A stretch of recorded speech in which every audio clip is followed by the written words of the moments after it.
Então nós não somos o corpo que fica, nós somos o espírito que volta. Por isso esse desejo que a humanidade tem de se completar, aquele espaço que nunca completa, aquela coisa toda, porque nós somos uma parada que está meio que agarrado aqui, está travado aqui, e a gente quer voltar para onde que a gente veio, que é de Deus, desse sopro, e a gente por enquanto está vivendo aqui. E o que nós somos de verdade, então, é alma vivente. Nós somos eternos. Nós somos uma parcela divina dentro desse corpo que vive para sempre. Então, na verdade, o que nós somos é eternos. Aquele que quer observar demais as estações para fazer o que tem que ser feito, acaba não fazendo nada e acaba ficando parado. Aquele que quer ter certeza de que só vai fazer alguma coisa se por acaso eu vou ser beneficiado com aquilo, pode ser que você acabe não fazendo nada.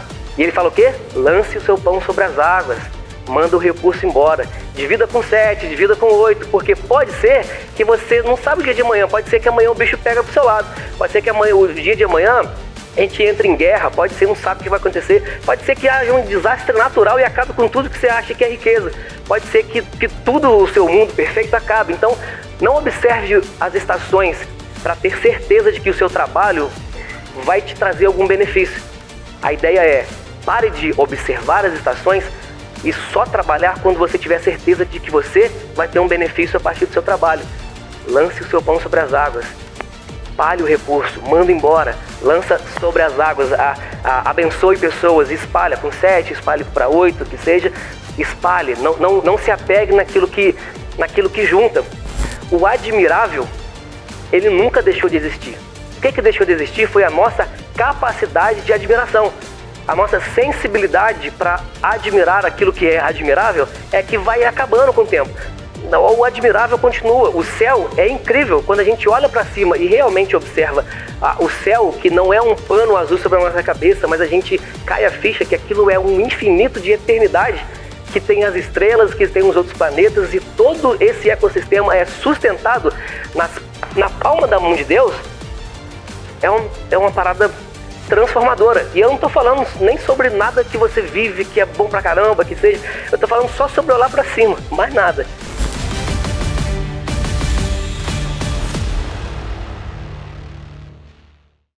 Pessoal, bom dia. Bom dia, bom dia. Espero que vocês estejam bem. Agora, né, que os adolescentes saíram, se vocês quiserem, tem lugar aqui. Uma cola rápida, né? Os sofás de trás são novos, então a gente ainda não botou essa almofadona, então os da frente são mais macios, mais aprenderam, né? Domingo passado elas sentaram de trás, cara com dor nas costas, mas tem espaço aqui, tem espaço ali, caso vocês também de trás quiserem, no sofá, fica à vontade. E vamos lá, né? A gente está encerrando a série de Eclesiastes. Cortou o cabelo, né, mano? Tava grandão, pô. Agora é isso aí. A gente está finalizando hoje a série de Eclesiastes. Para quem já chama a Capela de Casa, para quem está aqui com a gente, está acompanhando aí nessa longa jornada em Eclesiastes, 8 semanas já. E hoje é o último episódio dessa série, né? Muitos de nós estamos até que enfim, aguento mais ouvir sobre Kohelet, sobre o pregador. Então hoje é o último dia, a gente encerra essa série. A gente vai passar pelos capítulos 11 e 12, que foram os capítulos restantes de Eclesiastes, que a gente ainda não conversou sobre eles. Se você por acaso tem uma Bíblia contigo, quiser acompanhar também, é Eclesiastes 11 e 12, que a gente vai passar por eles hoje. E a gente passou, né, nessa nossa jornada inteira, a gente passou por por vários temas, né, por várias perguntas. Eclesiastes é um livro que tem muitas questões de vida, questões existenciais, questões sobre o porquê, do sentido das coisas, qual o sentido da vida, por que é tão ruim às vezes, por que o justo sofre, por que o mal prospera, aquelas questões existenciais que eventualmente todo mundo aqui vai ter. E a gente passou por essa bateria de perguntas, né, dessas questões que saem as questões conhecidas como Teodiceia, né? Se Deus é bom, por que sofremos? Se Deus é todo-poderoso, por que não acaba com a guerra? E coisas do tipo, né? Então, essas questões que todos nós temos, eventualmente todo mundo vai ter isso, questões sobre vida, sentido das coisas, o porquê sofremos, todo mundo vai passar por isso. E eu acho que a gente vem há um bom tempo, desde o primeiro episódio até agora, nessas questões existenciais, os porquês de tudo. E eu percebo que a gente chegou no final do capítulo 10, agora iniciando o 11 e o 12, quando o autor, seja ele Salomão ou não, nós estamos chamando, né, o autor e o pregador como duas pessoas diferentes nesse livro. O autor, ele começa agora a dar uma instrução. Kohelet, ou o pregador, ou o Eclesiastes, eles começam a dar alguma instrução de vida, alguma coisa que a gente deve fazer. Mas se você reparar, ele não responde nenhuma das perguntas que ele fez em 10 capítulos para trás. Ele só questionou a vida, ele continua sem entender os porquês dos sofrimentos, porquê das injustiças, porquê que acontece essa parada toda. E ele não te responde e ele agora vai te falar algumas coisas sobre como viver. Parece um pouco sobre o que a gente conversou lá no primeiro episódio, sobre Jó. Que Jó, que era o cara que vivia tudo certinho, e aconteceu aquela coisa toda na vida dele, e ele questiona Deus, Deus aparece e não responde nada e vai embora e deixa ele com dúvida. Mais ou menos, parece que é isso que acontece com o pregador, com o Eclesiastes. Ele também questiona, e nesse momento agora ele começa a dar uma instrução de vida, mesmo sem responder as perguntas, mesmo sem entender os porquês das coisas todas. Ele começa agora independente, ou apesar das perguntas, das dúvidas todas, ainda assim ele dá algumas instruções de vida pra gente, né? E instruções essas que talvez pode ser que a gente não compreenda se a gente não estiver no mesmo chão que ele, sabe? Se a gente não estiver na mesma página do que o pregador, do que o Eclesiastes. Porque é justamente...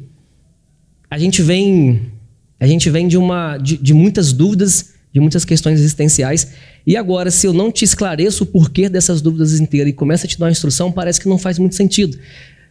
Kohelet parecia conhecer aonde ele estava, parecia que ele dominava, ele tinha ciência sobre isso tudo, por isso que para ele não era tão importante. Então, de repente, ler o capítulo 11 e o 12 agora, com todas essas instruções, sem estar na mesma visão, no mesmo chão do pregador, do Eclesiastes, pode ser que esses 2 capítulos piorem o que a gente pensa, ao invés de dar um pouco de claridade sobre o que a gente deve fazer. Mesmo que sejam instruções do cara mais sábio que já existiu, para muitos o mais sábio da Bíblia, mas ainda assim pode ser que seja um problema, porque eu acho que nesse momento, para a gente conseguir compreender essas instruções, a gente deveria mudar um pouco das perguntas, e que até hoje, até o capítulo 10, a gente está nos porquês. Porquê disso, porquê daquilo, porquê da vida. Eu acho que para esse último episódio, eu acho que de repente seriam quem somos? Eu acho que a pergunta para a gente entender de verdade seja essa. Quem somos? Quem você é? Quem eu sou? E entendendo quem somos, talvez a gente consiga aceitar ou enxergar melhor o que Eclesiastes estava falando para a gente sobre o que, ou como, ou quem nós deveríamos ser, ou como nós deveríamos fazer. Segundo a Bíblia, que é o livro que a gente conversa sempre em cima do que está escrito ali, lá no Éden, Deus, na pessoa de Cristo, ele chega no barro, ele cria uma forma humana, sei lá como que seria isso, mas ele cria uma forma humana ali, ele cria alguma coisa que até ele finalizar aquela obra, ele finaliza aquela forma humana, ele completa a obra do barro, mas ainda assim a gente não é nada. Até o momento quando ele acaba, a obra está completa, o corpo está completo, está tudo certinho, ainda assim a gente não era nada. Não era nada até o momento em que o Espírito Santo, que Deus sopra o seu Espírito em nós. Então, até o momento que o corpo está pronto, a gente não era nada. Se o sol batesse mais forte, a barro, a gente desfaria. E se chovesse mais forte, a gente ia embora. E a gente está, claro, né, toda uma licença poética sobre isso. É lógico que nada é tão claro como parece ser. Mas a gente não era nada, mesmo que Deus já tinha completado a nossa forma. Nós passamos a ser alguma coisa a partir da hora que Deus sopra o seu Espírito em nós. E aí, o corpo recebe o sopro de Deus, que é o seu Espírito, e a gente agora passa a ser corpo e espírito, e esse corpo e espírito se torna uma nova criação chamada alma vivente. Por isso que, pessoalmente, eu acredito que não seríamos trino, mas seríamos duo, seríamos corpo e espírito, formando uma criação essa chamada de alma vivente. Por isso eu sempre comento, nós não somos corpos ambulantes, nós somos alma vivente. Sabendo que somos alma vivente, eu acho que isso é importante para a nossa perspectiva de vida. Porque sabendo quem somos, de repente, sabendo que o que eu sou de verdade não é o corpo que dói, o que eu sou de verdade não é a mente que se abate, aquilo que realmente eu sou não é o coração que aperta, mas a parte de Deus, a pequena parte, a pequena fatia divina de Deus que foi soprado em mim, é isso que me faz alma vivente. Antes do sopro eu só era barro, não era nada. Então parece que nós somos muito mais eternos do que propriamente corpo, almas viventes. Porque no final das contas, quando a gente morre, o corpo volta para a terra, a gente vai passar até por esse versículo hoje, e o espírito volta para Deus que o Deus. E a gente, numa visão já cristocêntrica, numa visão a partir de Cristo, sabemos que nós moraremos com Cristo pela eternidade. Então nós não somos o corpo que fica, nós somos o espírito que volta. Por isso esse desejo que a humanidade tem de se completar, aquele espaço que nunca completa, aquela coisa toda, porque nós somos uma parada que está meio que agarrado aqui, está travado aqui, e a gente quer voltar para onde que a gente veio, que é de Deus, desse sopro, e a gente por enquanto está vivendo aqui. E o que nós somos de verdade, então, é alma vivente. Nós somos eternos. Nós somos uma parcela divina dentro desse corpo que vive para sempre. Então, na verdade, o que nós somos é eternos. Eu acho que essa visão é boa, porque a partir da hora que você começa a compreender que você não é o corpo que sente a dor, que você não é a mente que se abate, que você não é o coração que aperta, você começa a perceber que aquilo que realmente você é, que é a parte eterna, não se abala com as coisas debaixo do sol.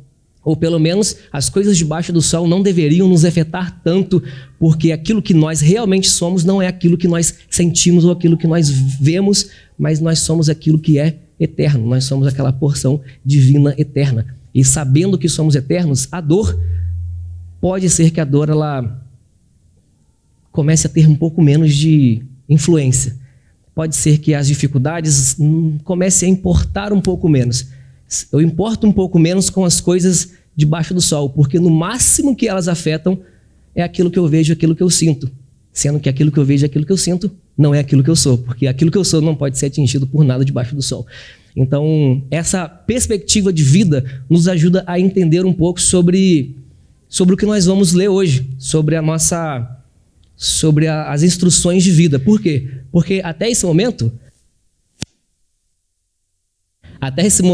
a gente tem questionado muito, mas nada é respondido. E, eventualmente, mais uma vez, todos nós aqui vamos passar por situações terríveis na nossa vida, situações complicadíssimas, situações que a gente não vai ter resposta, a parada vai ficar sinistra para o nosso lado, a gente não vai compreender, a gente vai culpar a Deus muitas vezes. E se você ainda não viveu essa parte da vida, talvez você é muito menino ainda, mas você vai chegar lá. Fica tranquilo que um dia você vai culpar Deus por alguma coisa, um dia você vai ficar muito pistola com a parada. É a parada, é a vida humana, é mais ou menos assim, a gente é assim, né? Então, eventualmente, você vai passar por umas questões. O que a gente percebe aqui agora é que, apesar de todas as questões, mesmo que não respondidas, a gente começa a ter uma perspectiva do que fazer apesar de. O que fazer apesar de, mas a gente só consegue compreender de verdade quando o primeiro passo é quem somos. Quem somos? Nós somos almas viventes, nós somos eternos. Mais uma vez, não somos o corpo que sente a dor, não somos a mente que se abate, nós somos almas viventes, nós somos a parte divina que se volta para Deus.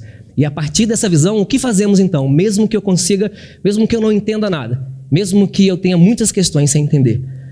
Aí Kohelet, ele começa então no capítulo 11, versículo 1, começa a dizer o seguinte: lance o seu pão sobre as águas, que é a primeira coisa que ele fala, versículo 1, lance o seu pão sobre as águas. Isso é muito legal.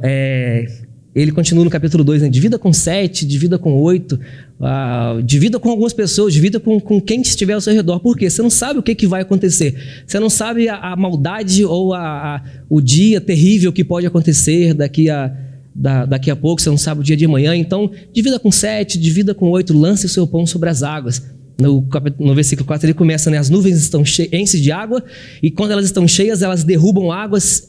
Se a chuva for forte, ela vai derrubar uma árvore, a árvore pode cair para a direita, ou ela pode cair para a esquerda, você não tem controle nem previsibilidade nenhuma disso. Se ela cai para a direita, se ela cai para a esquerda, onde ela cair, ali ela vai ficar, e você continua sem entender nada sobre isso. Assim como você, aí de repente no 5 ou no 6, ele começa a falar, assim como você não entende nada sobre as coisas, você não sabe quando a chuva vem, você não sabe para que lado que o vento corre, você não sabe como é formado a criança no ventre da mãe, você não sabe nada sobre isso. Dessa mesma forma, você não sabe quais são os planos de Deus. Do versículo 1 até mais ou menos o versículo 6, é mais ou menos essa questão. Por quê? Nesse momento, a gente abre muito espaço para alegoria. A gente abre muito espaço para alegoria, né? Para eu achar o que o cara estava querendo dizer. Por quê? Porque a gente não sabe qual ano que foi escrito, a gente não sabe, na verdade, nem quem escreveu. O autor e a cosmovisão a partir de Salomão parece ser Salomão, mas por muitos escritos do próprio livro a gente já começa a pensar que pode ser que não seja. Então, como a gente não sabe a data, não sabe quem, não sabe nada, fica até difícil de entender o que ele estava querendo dizer, porque a gente não tem nem contexto histórico. Abre muito espaço para alegorias. Mas com certeza, vivendo que é uma visão de Salomão, a gente entende que parece que ele estava falando muito sobre aquela parte da época onde o comércio era muito forte no Oriente Médio, e ele vivia muito disso. Isso é muito detalhado no livro dos Reis, né, na vida de Salomão, onde ele botava os recursos no barco e enviava de barco para as ilhas, para as pessoas. Então ele lançava sobre as águas alguns recursos. Ele supria algumas ilhas e algumas comunidades com recurso sobre as águas. Parece muito que é isso. Tem muita alegoria sobre isso, então não sei se é. Porém, quando a gente lê esse capítulo todo, ele começa a falar o quê? Cara, lança seu pão sobre as águas, divida, reparta com 7 ou com 8. E uma parte interessante que ele fala, no versículo 3, é o seguinte: aquele que observa a chuva, aquele que observa demais a chuva ou observa demais o vento, ele nunca, na verdade, no final das contas, vai trabalhar, vai fazer alguma coisa. Está observando demais. No contexto inteiro, parece que está falando o seguinte: quem está realmente focado em olhar chuva e olhar vento é porque quer plantar na estação que ele tem certeza que o seu plantio vai dar retorno. E ele está falando o quê? Aquele que observa demais acaba não fazendo. Aquele que quer observar demais as estações para fazer o que tem que ser feito, acaba não fazendo nada e acaba ficando parado. Aquele que quer ter certeza de que só vai fazer alguma coisa se por acaso eu vou ser beneficiado com aquilo, pode ser que você acabe não fazendo nada. E ele fala o quê? Lance o seu pão sobre as águas. Manda o recurso embora. Divida com 7, divida com 8, porque pode ser que você não sabe o dia de amanhã, pode ser que amanhã o bicho pega pro seu lado, pode ser que o dia de amanhã a gente entre em guerra, pode ser, não sabe o que vai acontecer, pode ser que haja um desastre natural e acabe com tudo que você acha que é riqueza, pode ser que tudo o seu mundo perfeito acabe. Então, não observe as estações para ter certeza de que o seu trabalho vai te trazer algum benefício. A ideia é, pare de observar as estações e só trabalhar quando você tiver certeza de que você vai ter um benefício a partir do seu trabalho. Lance o seu pão sobre as águas. Espalhe o recurso, manda embora. Lança sobre as águas, abençoe pessoas, espalha com 7, espalhe para 8, que seja. Espalhe, não se apegue naquilo que junta. No finalzinho desse primeiro bloco, né, do versículo 11, que é mais ou menos ali do versículo 1 ao 6, ele finaliza o 6 falando: pela manhã semeia a tua semente e à tarde não retires a mão, porque tu não sabes qual prosperará, se essa ou se aquela, ou se serão ambas igualmente boas. Você não sabe quais são as intenções de Deus.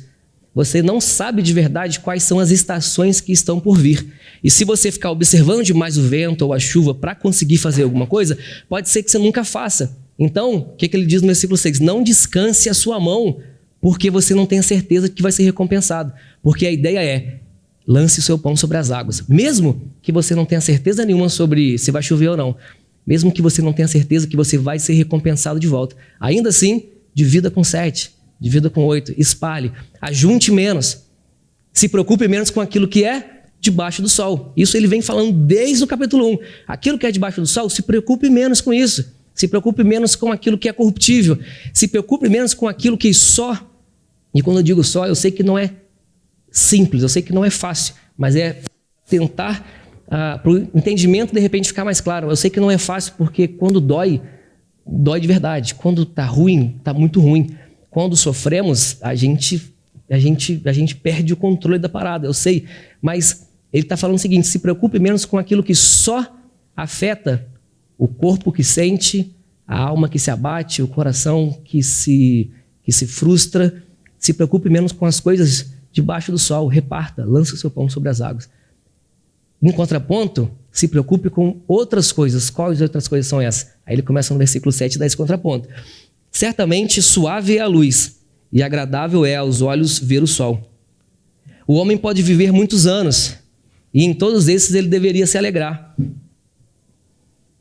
Não se esquece que também terão dias de trevas, dias de dificuldade, porque há de ser muitos. Mas nesse momento é o contraponto. Se apegue menos com as coisas que são debaixo do sol. Portanto, em contraponto, é bom aos olhos humanos ver o sol. É um pouco do que o Adriano falou aqui domingo passado. É a contemplação. Eu acho que a palavra sobre isso é contemplação. Ver o céu em cima da cabeça é uma parada comum.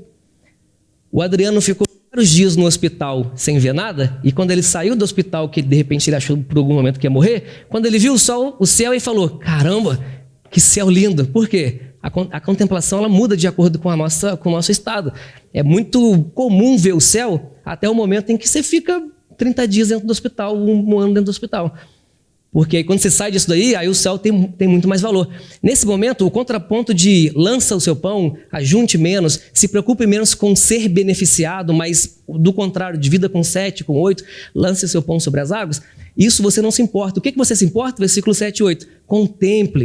Contemple, se preocupe com as coisas que são eternas. As coisas abaixo do sol passam, tudo passa. As coisas, uma licença poética, acima do sol, essas coisas são eternas. Essas coisas nunca acabam. E quanto mais a gente contempla a criação, mais a gente entende o Criador, mais a gente se aproxima do Criador. A gente vê que em Gênesis, por exemplo, Deus ele cria todo mundo do primeiro ao quinto dia, e no sexto ele pega para criar a humanidade. Ele cria a humanidade no sexto dia. Então, o sexto dia é para isso, é a criação da humanidade. E no sétimo dia, que teoricamente agora é o primeiro dia do homem, o primeiro dia da humanidade é o sétimo dia da criação. Que é o sétimo dia, o que Deus fez? Deus descansou. Uma vez que a gente entende que Deus não precisa de descansar, porque Deus não cansa, essa palavra descansar, se olhada com mais atenção, mais profundamente, se a gente olhar etimologicamente, realmente, assemelha-se muito mais à palavra contemplação do que à palavra descanso. Então Deus cria do primeiro ao quinto, ele tem todo o trabalho, ele faz tudo muito bom, aí ele cria a humanidade e o primeiro dia da humanidade é o descanso. O primeiro dia da humanidade é a contemplação, porque a contemplação ela gera admiração. E isso é uma premissa de qualquer tipo de relacionamento, qualquer tipo de troca, qualquer tipo de relacionamento em si. Nós deveríamos começar qualquer tipo de relacionamento pela contemplação, porque a contemplação ela gera admiração. Eu imagino, dentro, mais uma vez, de uma licença poética, tentando entender aquilo que de repente ninguém vai entender só na eternidade, mas no sétimo dia, Deus descansando, Deus sentando num bancão grandão e a humanidade junto com ele. Na viração do dia, onde ele vai com a humanidade, ele senta, olha a sua criação, ele contempla a terra, contempla o céu, contempla os animais, e ele viu que isso tudo era muito bom. E essa contemplação de toda a criação faz com que a humanidade crie a admiração pelo Criador. Nós, conforme contemplamos, nós criamos a admiração. Nós começamos a conhecer um pouco melhor do Criador quando contemplamos a sua criação. E o conhecendo, como já é Novo Testamento, o conhecendo, começamos a nos tornar semelhantes a Ele. Qualquer tipo de relacionamento, mas nesse caso, a gente deve tomar isso como uma medida. A contemplação é o começo. A gente entra pelo descanso. A gente não deveria entrar pelo trabalho, né? A gente entra pelo descanso. É o começo. Parece uma sugestão do próprio Deus. A contemplação, sabe? Aquela nossa falta de admirar. Eu lembro que eu estava conversando com o Fabinho e com a Thaís, né, quando a Morena estava no hospital. Morena nasceu, todo mundo conhece a história, né? Ela nasceu prematura, nasceu com 6 meses, 400 gramas, e todo mundo muito apreensivo, e a gente orou pra caramba, pedindo, e enfim, a nossa parte de cristão. E eu fui no hospital visitar lá, e aí eu estava conversando com o Fabinho e com a Thaís, que são os pais da Morena, e eles começaram a despejar em nós o tanto que Deus estava sendo bom com eles aqueles dias. Mesmo com a menina ali na incubadora, que, sei lá, por 30, 40 dias, ela nem tinha encostado na menina ainda. E com, sei lá, 1 mês de nascido, ela já tinha que fazer uma cirurgia para ligar uma veia. E a Fabinha Thaís despejando na gente o quanto Deus estava sendo bom com eles nesse tempo. Por quê? Eu lembro que eu li isso uma vez. O admirável, ele nunca deixou de existir. O que deixou de existir foi a nossa capacidade de admiração. A nossa sensibilidade para admirar aquilo que é admirável é que vai acabando com o tempo. O admirável continua. O céu é incrível. Quando a gente olha para cima e realmente observa o céu, que não é um pano azul sobre a nossa cabeça, mas a gente cai a ficha que aquilo é um infinito de eternidade, que tem as estrelas, que tem os outros planetas, e todo esse ecossistema é sustentado na palma da mão de Deus. É uma parada transformadora. E eu não estou falando nem sobre nada que você vive, que é bom pra caramba, que seja. Eu estou falando só sobre olhar para cima, mais nada. Não sei se você já pegou aquele final de tarde, cansadíssimo no trabalho. A gente está falando um pouco disso com conexão, né? Cansado, voltando do trabalho, no busão, lotado, fedidaço, todo mundo batendo bolsa na cara de todo mundo puto da vida, de pistola e não aguenta mais nada. Sarração, todo mundo sarrando todo mundo. Busão sendo busão.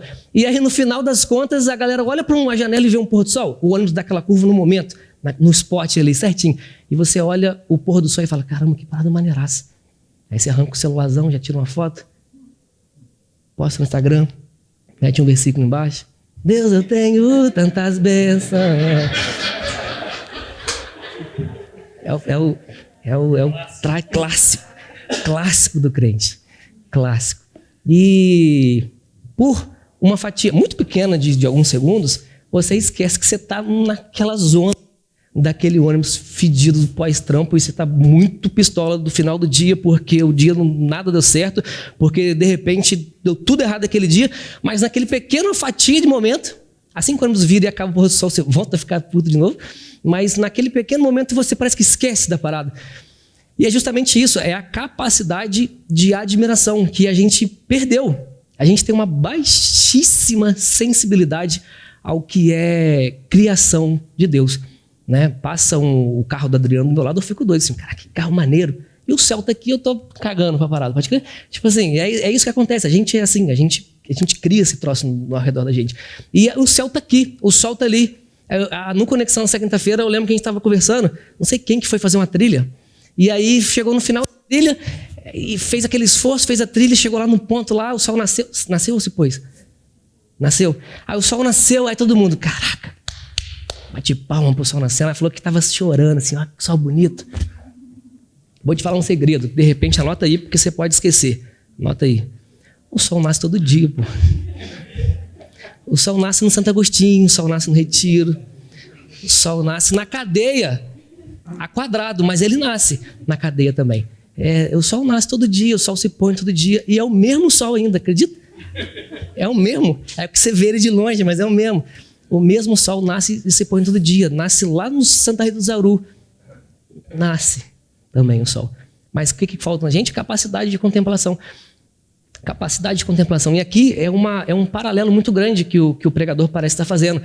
Lance o seu pão sobre as águas, se apegue menos com aquilo que é corruptível, se preocupe menos com aquilo que só, mais uma vez, desmerecendo a dor, mas aquilo que só dói o corpo. Se importe menos com isso, porque você não é isso. Você não é um corpo ambulante, você é uma alma vivente. A alma vivente se preocupa com aquilo que é eterno. E nós nos conectamos com aquilo que é eterno através de contemplação da criação do Criador. E aí que é o contraponto. Eu entendo alguma coisa dos porquês que a gente está 7 semanas falando? Não. Eu tenho alguma resposta do que o pregador está perguntando desde o capítulo 1? Não. Continuo sem entender nada. Pode ser, cara, pode ser que algumas coisas da nossa vida a gente vai morrer com elas, sem entender. De repente, na eternidade, a gente entenda, né? Mas, sei lá, se vai também, não sei, nunca fui, não sei como é que é. Mas pode ser que a gente entenda, mas pode ser que a gente viva a vida inteira e morra sem entender algumas questões. E essa que é a verdade. E aí? Como eu me comporto a partir disso? Está tudo dando muito errado, as injustiças da vida. como a gente viu no capítulo 4, né? O justo só se arrasta, o injusto espera. E por que dessa parada toda? Por que isso? Não sei. Não faço ideia, mano. Se Deus é todo poderoso, por que não acaba com a guerra? Não sei. Se Deus ele me ama, por que eu sofro? Não sei. Não sei por que, não tenho respostas para isso. O pregador, o Kohelet, não tinha. Jó, ele não tinha. E por muitas vezes a gente não tem também. Por quê? Sei lá. Mas apesar de...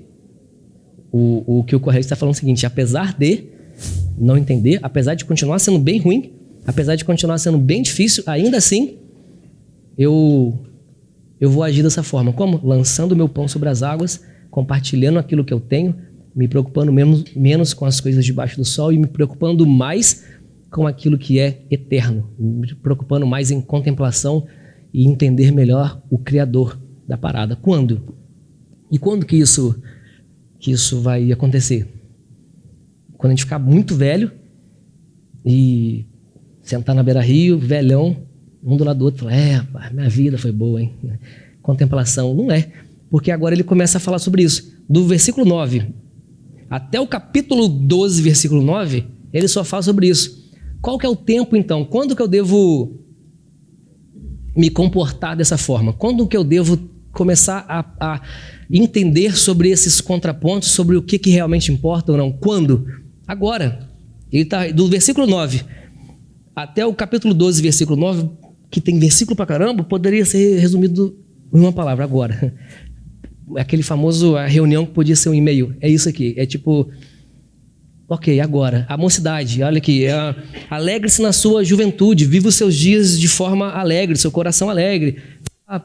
Enquanto você ainda é jovem, enquanto você ainda tem saúde, enquanto você ainda tem joelho, enquanto você ainda não está com 20 hérnia de disco que te impediram de andar. Porque em algum momento, eventualmente, a gente vai ficar bem ruim. E aí, quando a gente fala sobre lançar o pão sobre as águas, a gente vê um pouco sobre recurso, sim. Sobre misericórdia, sim. Sobre ajudar as pessoas, claro. Sobre dinheiro, também. Porém, também sobre compaixão, também sobre pregar Cristo, pregar a esperança, levar a boa nova, compartilhar, lançar sobre as águas aquilo tudo que você tem. E eu fico pensando, quanto que a gente vai conseguir realmente pregar Cristo, a missão dessa casa, a missão da capela, sempre foi e sempre será apontar Cristo para as pessoas. Como apontaremos Cristo para a pessoa de forma eficaz quando eu tiver moído, meu joelho estourado, minha coluna acabou e eu não tiver mais saúde? Então o tempo é agora. E ele continua, versículo 12:1. Lembra-te, versículo é famosíssimo também, né, entre as igrejas. Lembra-se do seu Criador nos dias da sua mocidade. Para quem é mais novo, não sabe o que significa mocidade. Na nossa época, né, Serginho? Nossa época. A mocidade, o departamento da mocidade. Eu lembro que já teve um negócio assim. Mas é na juventude, enquanto você ainda pode, enquanto você ainda tem saúde. Lembra-te do seu Criador enquanto você ainda pode. Porque daqui a pouquinho você vai ficar esculachado. O tempo, ele é monstro, brother. O tempo, ele te arregaça. O joelho vai pro saco. E aqui, ó, versículo 2. Antes que te escureça um sol e a luz e as estrelas... Por que você está falando isso aqui? Catarata. Isso aqui é quando você vai começar a enxergar menos. Vai te escurecer o sol, vai ficar difícil. Ó, versículo 3. No dia em que tremeres as guardas da sua casa, a perna já não está aguentando. Ó, e vão se encurvar até os homens fortes. Chega uma certa hora que já era, compadre. E cessarem os moedores. Não precisa ser muito gênio para entender. Cessar os moedores. A gente vai ficar banguelo.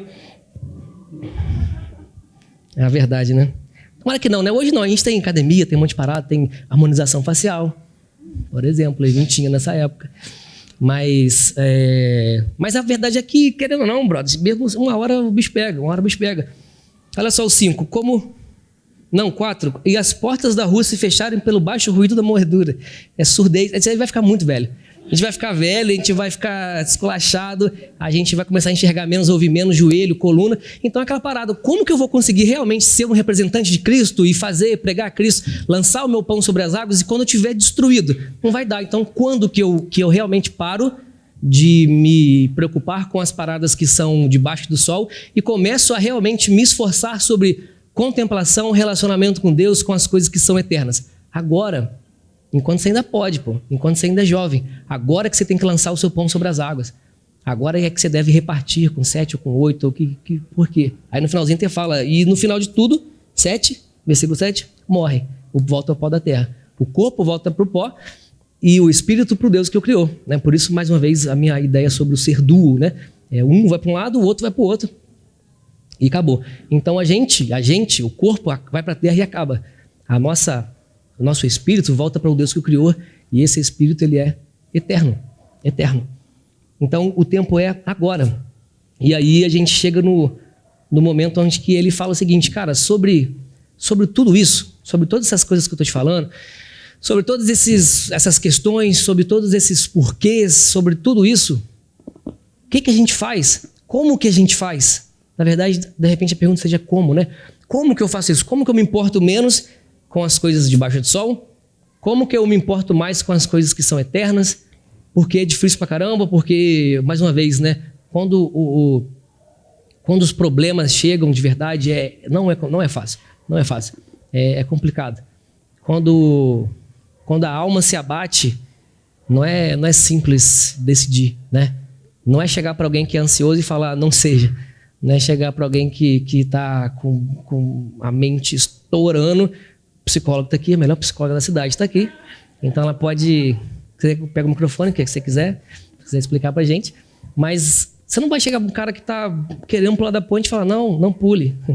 Não é simples dessa forma. Não é simples assim. Quando a dor chega, a parada esculacha. E vem com peso. Como fazer, mesmo quando eu não entendo?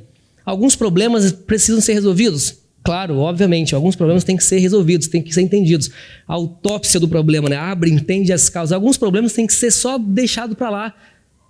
Alguns problemas a gente só tem que jogar para o lado. Conhece a história do cachorro que cagou no asfalto quente? O cachorro fez cocô no asfalto quente, já viu essa? O cachorro fez um cocô no asfalto quente e... Aluna. Devo continuar ou devo parar, psicóloga? Pode continuar, obrigado. O cachorro fez um cocô no asfalto quente, o cocô secou, porque estava o asfalto quente, fez aquela casquinha de volta. E chega um momento que para até de feder, pode crer? Porque tá casquinha, tá ali de boa, tá ali guardado. Até que vai o ser humano, descalço, andando pelo asfalto quente, sem saber nada, e brau, pisa no cocô do cachorro que estava sequinho, estava nem fedendo mais. E ele descobre que por dentro ainda está molhadinho.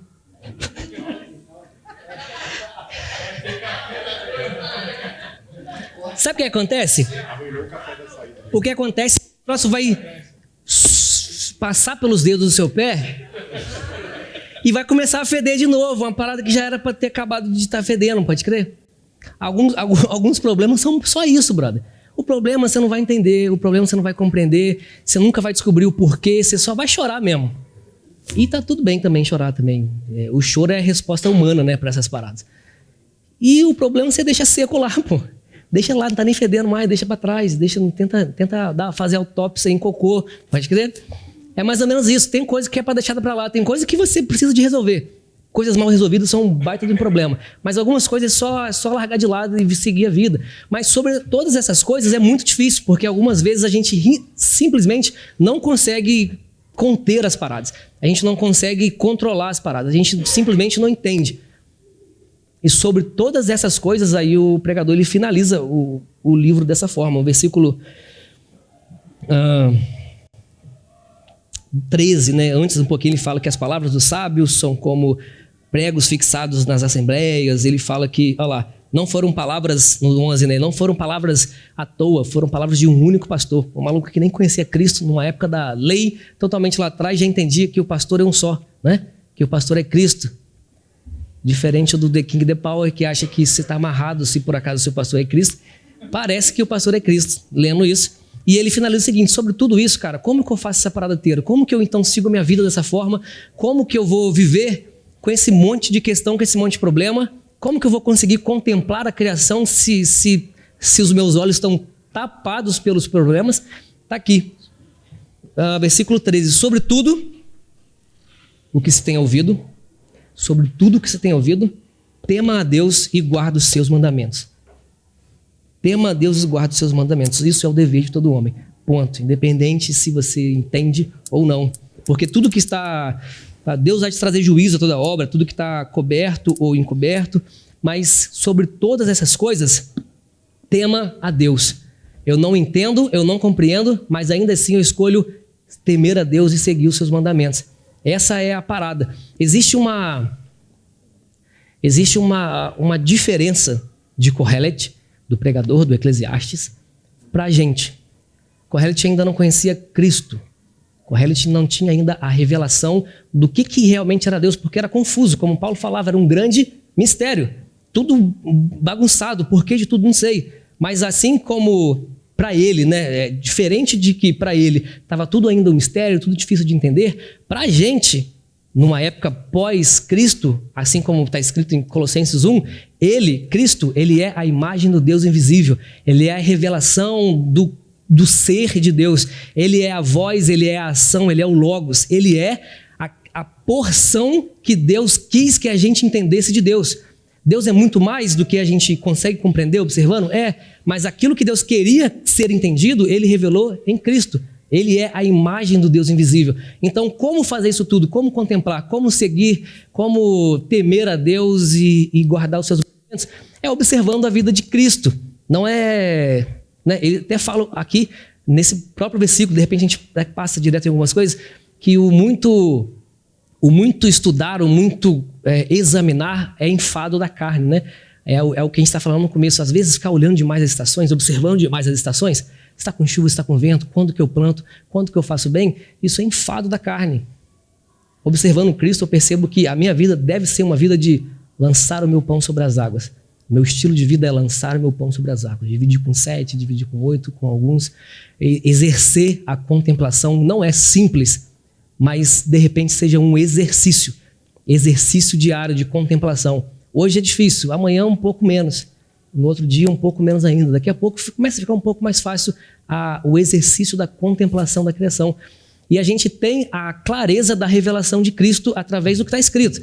Então a gente consegue observar a vida de Cristo e saber o que está acontecendo, o como seguir, como é o temer a Deus, não sei, eu vou observar e vou tentar ser igual, né? É o conhecendo que nos tornamos semelhantes a Ele. E a gente começa a se tornar semelhante conforme a gente observa. A gente começa a admirar conforme a gente contempla. E observando esse monte de coisa, a gente chega num ponto que não é o ponto do conhecimento, de conhecer quem foi a pessoa de Cristo, mas é no ponto da sabedoria. Que de repente, mais uma vez, Salomão, por si só, sempre sendo relacionado à sabedoria, a gente chega nesse ponto da sabedoria, né? O cara mais sábio, de repente, da Bíblia, e numa idade já de Eclesiastes, já numa idade avançada, ou seja, sábio, vivido, experiente, e ele está falando para vocês, sem entender, ainda sem entender nada sobre todas as coisas, tema a Deus e siga os seus mandamentos. E observando isso tudo, temendo a Deus, seguindo os seus mandamentos, observando a vida de Cristo, me parece que a sabedoria, ela não é aquilo que vai te fazer romper os seus limites. Não vai te fazer ser o primeiro em todas as coisas. Não vai te fazer ganhar sobre todo mundo. Não vai te fazer ser o mais rico, não vai te fazer ser o mais próspero, o mais que seja, né, que a gente pensa sobre debaixo do sol. A sabedoria, ela não te tira, né? A sabedoria não é um volante que você tem o controle de se privar do momento ruim. Opa, o momento ruim ali. Aí você sai, volta para o outro, vive de bem, tudo dando certo. Nada quebrado, tô brincando. Desculpa. Me passei, foi mal. Volta. A sabedoria ela não vai fazer isso. A sabedoria não é um volante que te tira das paradas. A sabedoria não é um volante. A sabedoria é uma bússola. Dentro de qualquer situação, quer seja ela o problema que for, você vai continuar no problema, vai continuar doendo. Mas de repente você vai saber para onde andar. Você vai saber para onde ir. Sabedoria, ela te guia, ela não te tira, ela te guia. É o Mr. Churchill. Se você está passando pelo inferno, continue caminhando. Ficar parado no inferno aqui é pior. Então, tá muito ruim, tudo passa. Debaixo do sol, tudo passa. Tá muito bom? Pezinho no chão, brother. Tudo passa também. Tudo passa. A vida que segue, a vida é cíclica e a gente continua vivendo. Apesar dos problemaços, apesar dos dias excelentes que devem ser vividos com glória, né? Dias bons devem ser vividos, a gente viu isso aí uns dias para trás. É bom que o homem usufrua do seu trabalho e ele se alegre, se ele festeje, ele chame a galera, ele faça festa, é bom. Mas é bom também que a gente chore, é bom que a gente sofra um pouquinho junto com o outro, porque o outro está carregando, então você divide um pouco o fardo e nesse ciclo da vida a gente vai se tornando mais sábio conforme o dia passa. A gente se torna mais parecido com aquilo ou com quem nós deveríamos ser ou parecer. Eu acho que, sobretudo, tema a Deus. Observe, contemple e tente ser igual ao Cristo que nós lemos nas Escrituras. Eu acho que, sobre todo o temor, esse é o caminho mais fácil para a gente, humano, que só erra, como o Adriano falou. A gente é só uma máquina de pecado. Nada além disso. Então, para a gente errar menos, a gente observa a vida de Cristo e tenta ser igual. Para a gente errar menos, a gente tenta imitar, né? Sobre todas as coisas, tema ao Senhor. Espero que essa jornada sobre Eclesiastes tenha sido boa para você. Espero que você tenha crescido, tenha se aproximado de Deus, se aproximado de Cristo. Espero que a gente tenha se tornado mais sábio um pouco mais tranquilo, que a nossa paz esteja maior durante essas 8 semanas que a gente vem conversando sobre Eclesiastes. E espero que todas as conversas gerem conversas nos grupos de conexão de vocês. Espero que gerem uma boa conversa. Discordem, concordem, mas, sobretudo, cresçam juntos. Cresçam juntos. Vamos conversar, vamos se discordar, vamos se entender. Vamos, né? Não é aqui que a gente encontra a resposta para nada. Aqui a gente só conversa, né? Eu não tenho acesso nenhum que você não tenha.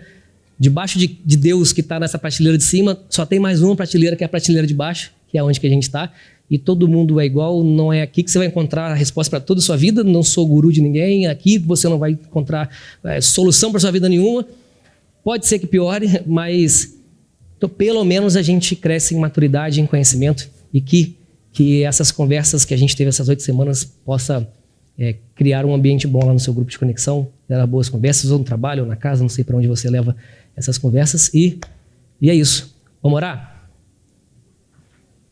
Senhor Deus, eu te agradeço por esse momento, te agradeço por essa manhã, agradeço por essa série, por esse momento, por essa igreja, por essas pessoas que estão aqui. Agradeço porque o Senhor tem sido bom com a gente, o Senhor tem nos permitido estudar um pouco da sua palavra, um pouco daquilo que o Senhor quer para a gente. O Senhor tem nos permitido ser livres para falar sobre essa boa nova, sobre o Evangelho, sobre a Bíblia. Nós agradecemos por tudo, Pai. Agradecemos por essa igreja, agradecemos porque o Senhor tem nos sustentado, o Senhor tem sido bom. Agradeço porque, sobre todas as minhas dúvidas, sobre todos os problemas que aparecem, sobre todos os pesos que eu enfrento, que eu carrego, sobre todas as minhas lutas internas, os meus monstros de todo dia, mesmo que eu perca muito dessas lutas, mesmo que eu não entenda um monte de coisa, eu tenho a certeza absoluta que, no final das contas, o que importa é que eu estou indo de volta para casa e o meu espírito se volta para Deus e, no final das contas, casa vai ser bom pra caramba e é isso que eu quero. E o Senhor está cuidando de mim. Que bom que o assunto eternidade já foi cuidado. Esse problema já foi resolvido por Cristo e eu te agradeço por isso. No mais, aqui na terra, enquanto a gente vive, a gente só pede por misericórdia. Mas, sobre todas as coisas, acreditando e continuando a acreditar que o Senhor é bom em todas elas. Te agradeço por tudo. Amém? Amém. Galera, valeu. Até domingo que vem a série acaba, mas a gente continua aqui ou até no meio da semana nos grupos de conexão. Valeu!